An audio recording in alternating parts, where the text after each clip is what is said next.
Salut tout le monde! Bonjour! Bienvenue à un nouvel épisode de Parlons Lutte avec Luciani Libri. Et j'avais pas prévu faire cet épisode-là parce que j'étais pas prêt, puis j'étais dans le jus parce que c'est la fin d'année, je suis enseignant et j'ai beaucoup de corrections à faire, beaucoup de choses qui se passent. Mais j'ai appris la nouvelle, comme vous tous, à propos de Ron Killings, à propos de R-Truth, qui a été released de la WWE après plus de 25 ans de loyaux service. Et dans un timing qui était un petit peu weird à tout le moins. C'est le moins qu'on peut se dire. Alors, on passe ça. Cause I believe in Ron Killings. Cause I believe in Ron Killing. What's up? What's up? What's up? Donc, il y a eu une première vague de release qu'on a parlé récemment avec par rapport à Braun Strowman qui, entre autres, s'est fait release et d'autres vedettes de la WWE. Puis on le sait qu'annuellement, il y a souvent après WrestleMania une vague de release. Puis c'est normal, il y a des contrats qui viennent à terme. Puis eux autres, il faut qu'ils fassent des judgment calls par rapport à qui on va garder puis qui on va pas garder. C'est ça, je peux comprendre, absolument. Mais celui-là, il est arrivé d'une manière douteuse, on dirait, parce que R-Truth, de la façon qu'il l'a publié sur les réseaux sociaux, il semblait dire que c'était de la WWE qui l'a release. Parce que ça aurait pu être un contexte différent. Ça aurait pu être que j'ai 52 ans maintenant, fait que tu sais, je passe à d'autres choses, passer plus de temps avec ma famille ou peut-être me dédier un peu à ma musique. Mais de la façon qu'il l'a écrit, c'était je me suis fait release de la WWE. Puis j'ai écouté quelques podcasts, quelques épisodes, puis il y en a qui disent que probablement qu'il coûtait trop cher parce que c'était un gars qui était sur le full-time roster de la WWE. Alors que rendu après 25 ans, être full-time, c'est probablement beaucoup d'argent qu'il payait R-Truth, qui probablement aux yeux de la WWE ne valait pas la peine par rapport à ce qu'il ramenait. Sauf que R-Truth, il amenait des impondérables. Dans des milieux un petit peu intenses, on a souvent ce qu'on appelle un comic relief. Je joue à Warhammer, j'essaye en tout cas, Warhammer 40K, puis dans cet univers-là où tout le monde est méchant, il y a les orcs. Les orcs qui sont un petit peu imbéciles, puis qui ils pensent que s'ils pensent que quelque chose va se produire, ça se produit. Puis c'est complètement ridicule. Mais ils sont drôles. Puis ils ont leur place dans l'univers parce qu'on veut avoir un comic relief. R-Truth fait ça depuis 25 ans. Et il a occupé plusieurs rôles, mais ce rôle-là, tu sais, depuis toujours, il est capable de faire break character les autres lutteurs en disant les choses que les autres lutteurs ne s'attendent pas qu'ils disent. Et puis, ces dernières années, il avait développé là, ce personnage-là qui est un petit peu mêlé, là, puis qu'il se présente pendant le Royal Rumble des femmes, puis il s'est trompé de jour, puis pas capable de comprendre quand Carmelo Hayes dit I'm him, puis lui il est comme comment ça I'm him, c'est pas t'es pas I'm him, il comprend pas ça. Mélange Tommaso Ciampa avec Triple H parce que ça ressemble avec leur barbe, pas de cheveux. Il a fait break Brock Lesnar aussi, tu sais. Il y a toujours les blagues, je peux pas me souvenir de toutes celles qu'il a faites, mais on sent qu'il est bon à faire ça, tu sais. Puis la dernière qu'on a vue, justement, c'était à Saturday Night Main Event. Que d'ailleurs, plusieurs personnes se plaignaient d'avoir ce combat-là de R-Truth contre John Cena en disant « Ah, ce sera pas un gros combat, il devrait mettre d'autres mondes, nanana. » Mais je suis comme, man, j'ai commenté après sur leur message, j'ai dit R-Truth, c'est un bonbon. C'est un bonbon. C'est comme ça qu'il faut que tu le vois. Puis le Saturday Night Main Event, c'est pas un BLE, là, tu sais. C'est juste une émission de plus qu'ils font une fois de temps en temps sur un réseau de grande écoute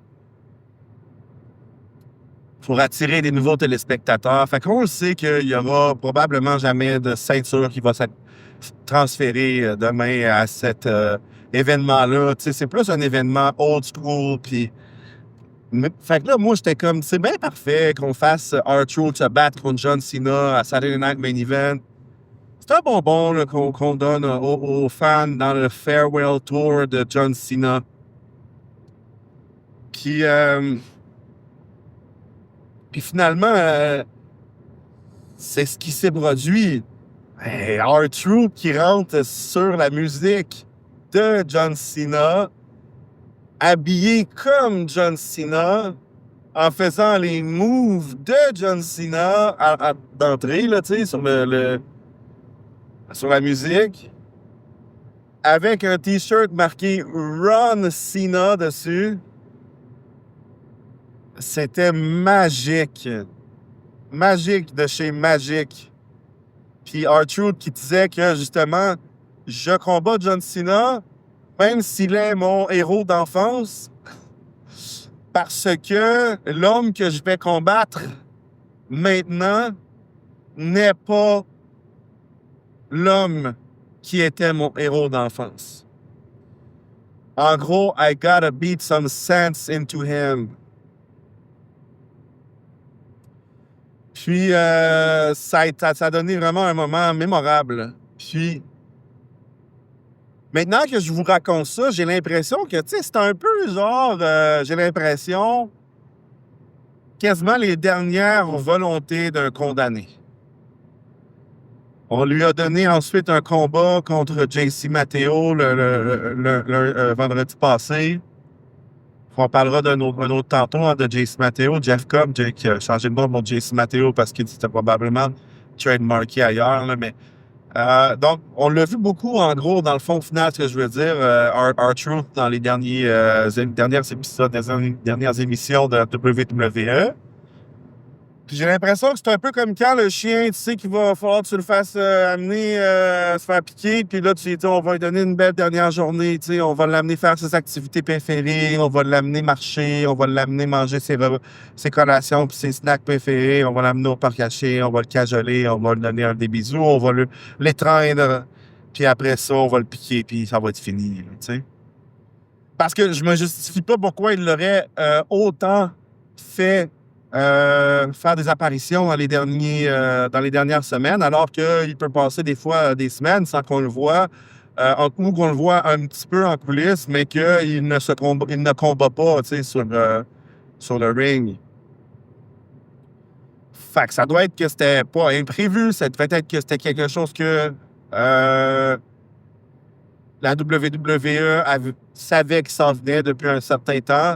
Est-ce que R-Truth, lui aussi, le savait depuis un certain temps que ça s'en venait? Ben, l'histoire ne le dit pas, mais c'est probable. Hein? Fait qu'on on va lui donner ses bonbons, on va lui donner son match contre John Cena, son héros d'enfance. Mais c'est ça. Fait que Little Did We Know, c'était comme... On annonce en grande pompe le Farewell Tour de John Cena, mais on n'a pas fait ça pour R-Truth, puis je peux comprendre, c'est pas la même table de superstar, mais en même temps, c'est quelqu'un qui a rendu des loyaux services pendant longtemps. Puis on aurait pu faire ça d'une manière un peu plus ouverte, afin qu'on puisse profiter des derniers moments de R-Truth, encore plus que ça, tu sais. Moi, je me considère chanceux énormément cette année, comme je vous le répète à chaque fois, parce que j'ai commencé à écouter la lutte, ça fait 1 an, puis dans cette année-là, j'ai l'occasion de voir l'évolution de nouveaux lutteurs qui vont probablement être marquants pour plusieurs années, et aussi d'assister au Farewell Tour de John Cena. J'ai eu l'occasion de pouvoir justement voir R-Truth combattre et nous amuser à plusieurs occasions maintenant. Et même les 2 dernières fois, parce que là, mon calendrier, puis ma semaine, c'est tellement chargé que je manque beaucoup d'émissions que j'aimerais regarder de lutte. Fait que je me considère chanceux d'avoir vu R-Truth se battre contre John Cena à Saturday Night Main Event, puis de l'avoir vu après dans les autres apparitions qu'il a fait. Fait que c'est ça, je suis déçu. Je suis déçu. Écoute, je suis déçu. C'est tout qu'un personnage, ce bonhomme-là. Fait qu'il va falloir qu'ils aient cherché leur comic relief ailleurs. Chad Gable a démontré qu'il était capable quand même de le faire, tu sais, avec toute la saga El Grande Americano. Puis il y a aussi, il y en a qui ont suggéré en ligne Otis puis Akira Tozama qui pourrait faire un peu un rôle similaire, tu sais. Cela dit, on tourne une page d'histoire.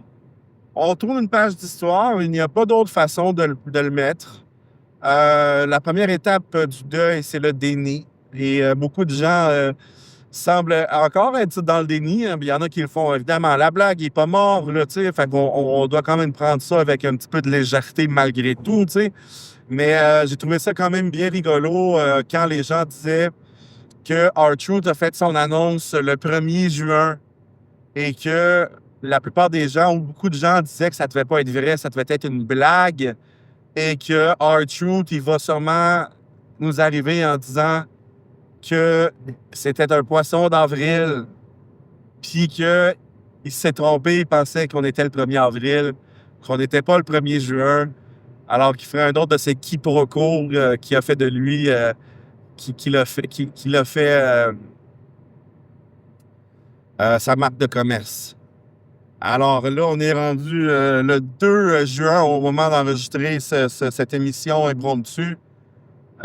Et ce n'était pas un poisson d'avril en juin. Malheureusement, ce n'était pas ça. Quelqu'un d'autre qui répond en disant « Ça serait quand même nice que à Money in the Bank, R-Truth se présente sur le ring en faisant comme si il a oublié qu'il avait été release de la WWE. Qui se serait encore 100% dans son personnage. Donc, des caméos à l'occasion dans le futur peut-être, parce que, tu sais, dans le fond, si tu le compares, tu sais, il y a d'autres anciennes vedettes de la WWE qui sont rendues à ça dans la cinquantaine d'années, là, tu sais. Mais ils ont pas la shape physique à R-Truth, tu sais, mais qui font quand même des caméos à l'occasion. Tu sais, on parle de Bret Hart. Bon, Bret Hart, moi, de plus dans la soixantaine, on s'entend, là, mais Bill Goldberg, Stone Cold Steve Austin font encore des caméos à l'occasion. Donc, j'imagine qu'ils ne partent pas en mauvais termes, mais qu'on va voir des caméos à l'occasion, et je le souhaite. Mais bon, hein, c'est la réalité de la chose. C'est là qu'on en est avec R-Truth. Il s'est fait release de la WWE. Donc, tout pointe vers que ce n'est pas une blague et qu'on a vu les dernières apparitions de R-Truth dans les dernières semaines. Restera à voir s'il fera maintenant son apparition dans d'autres promotions en compétition avec la WWE. Peut-être pourrions-nous le voir à la AEW. Peut-être à la TNA également. Mais TNA étant maintenant très intimement liée à la WWE, elle serait comme un peu weird de l'avoir annoncé comme ça, de dire qu'il a été complètement release de la WWE, mais qu'il revienne un petit peu par la porte d'en arrière immédiatement après dans la TNA. Ça serait un petit peu une dynamique étrange. Donc, mais sait-on jamais, hein, une dynamique étrange et R-Truth ont toujours fait bon ménage. C'est tout ce que j'avais à dire à ce sujet. C'est un petit peu l'apologie de l'homme que je voulais faire dans cet épisode rapide. Et je reviendrai bientôt avec d'autres épisodes parce que je suis super content de certains développements quand même qui se produisent en ce moment, dont l'ascension de Fraxium, le tag team, des Street Profits qui sont en pleine forme, les Wyatt Six qui viennent de revenir finalement après longtemps parce que moi, du lugubre, j'en mange dans la WWE. J'aime ça. Puis on n'en avait pas vraiment depuis un petit bout. Là, il essaye avec Aleister Black d'en ramener un peu. Mais tu sais, du lugubre à la Undertaker, là, puis je veux dire, il n'y en avait pas tant que ça depuis un certain temps, là, voire plus pantoute. Parlez-moi pas de Damien Priest, parce qu'il y a Damien Priest, de dire je ne l'aille pas, mais tu sais, c'est pas le lugubre, tu sais. Fait que dans le fond, tout ça pour dire que je vais vous parler de ces sujets-là la prochaine fois. Je suis content parce que je trouvais que la division tag team, elle était un petit peu chancelante avec DIY et Motor City Machine Gun, que je ne affectionne pas particulièrement. Donc, je vais vous parler aussi de Jeff Cobb, alias JC Matteo, qui a fait une entrée fracassante aussi dans la WWE. Donc, évolution vraiment là, devant nos yeux là, de cette compagnie. Alors, merci R-Truth pour toutes les belles années que tu nous as données. Ça a été vraiment, vraiment, vraiment, vraiment, vraiment, vraiment un privilège en tant que fan d'assister à ta carrière, Johnny. Alors, je vous dis bye, c'était ça que j'avais pour vous. Je m'appelle Shani Roy, Luciani, si j'étais Luchador, et c'était Parlons Lutte avec Luciani Libre. Et je vous dis à un prochain épisode.